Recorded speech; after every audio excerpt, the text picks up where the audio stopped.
Gəncədə işıq dirəyinin aşması nəticəsində yeniyetmə ölüb. Bakıda Gürcüstandan dostunun yanına gələn şəxsi tok vurub öldürüb. Bakıda Ucar sakini, Hacıqabulda 25 yaşlı gənc, Ağdaşda 35 yaşlı kişi, Lerikdə 53 yaşlı rabitəçi, Naxçıvanda Çilingər və Saatlıda 52 yaşlı qadın elektrik cərəyanı vurması nəticəsində həyatını itirib. Cəlilabadda isə elektrik dirəklərinin yanaraq aşması ona yaxın mal-qaranın ölümünə səbəb olub. Ölkənin müxtəlif ərazilərində baş verən bu hadisələri birləşdirən ortaq məqam elektrik cərəyanı vurması nəticəsində ölüm hallarının yaşanmasıdır. Bəs belə ölüm xəbərlərinin çoxalmasının səbəbi nədir? İnsanların təhlükəsizlik qaydalarına əməl etməməsi, yoxsa aidiyyatı qurumların əməkdaşlarının məsuliyyətsizliyi və elektrik şəbəkələrində texniki nasazlıqlar? Təhlükəsizlik üzrə ekspert Orxan Musayev bildirir ki, bu cür qəzalar əsasən iki səbəbdən baş verir. Elektrik sahəsində baş verən qəzalar əsasən elektrik naqillərinin istismar müddətinin bitməsi, izolyasiyasının nasaz olması, izolyasiyasının ümumiyyətlə mövcud olmaması və səriştəsiz şəxslər tərəfindən elektrik naqillərinin quraşdırılması və ya müdaxiləsi ucbatından baş verir. Elektrik şəbəkəsi və sistemlərinin quraşdırılması yalnız ixtisaslaşmış müəssisələrin müvafiq peşə ixtisas sənədinə malik olan əməkdaşları tərəfindən icra olunmalıdır.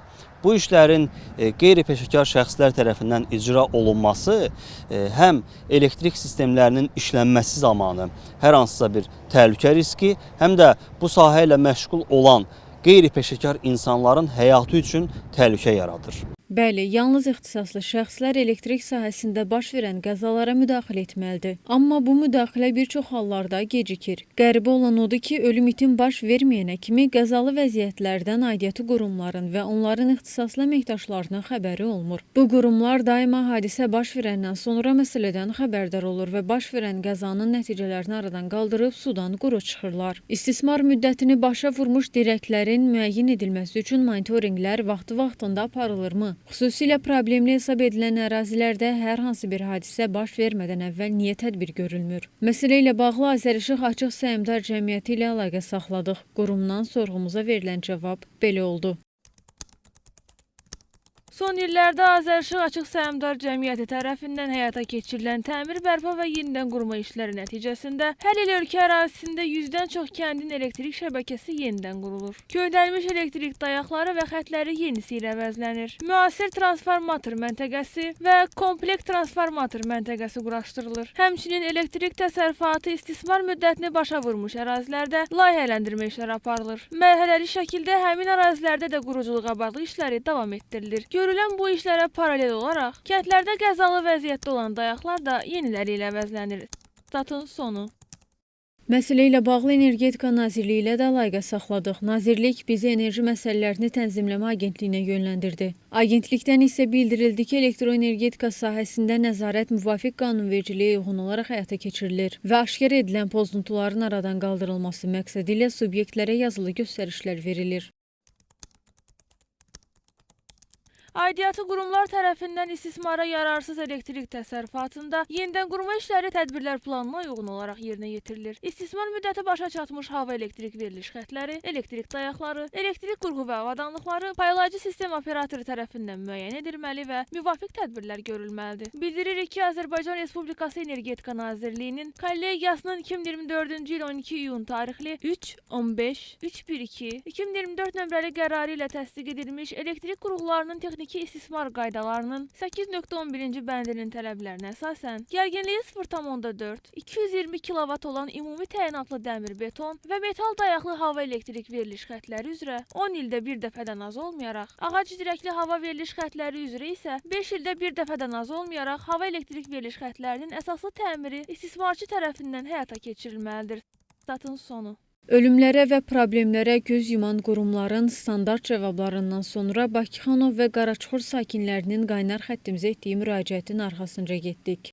Hazırda Sabunçu rayonu Bakıxanov qəsəbəsindəyik. Burada bir neçə yerdə açıq elektrik dirəkləri sakinlər üçün ciddi təhlükə doğurur. Elə qarşısında durduğumuz dirək də onlardan biridir. Sakinlər isə bildirirlər ki, məsələ ilə bağlı dəfələrlə müraciət etsələr də hələ də nəticə yoxdur. Yəni hər dəqiqə təhlükə mənbəyidir də, göz qabağında açıq olan bir şeydir də. Biri var görməyəsən, dalda yer olur, bir də var fakt göz qabağındadır. Bura elə bir yerdir ki, qaynaq yerdir. Təhlükə mənbəyidir. Lan uşaq keçir, böyük keçir, yaşlı. Uşaq tempolə qanmır, başa düşmür ona olan şey. Əlin vurar, Allah eləməmiş, dərdən vurar, öldürə bilər, xəsarət ala bilər. Ona görə də onları ləğv eləmək lazım.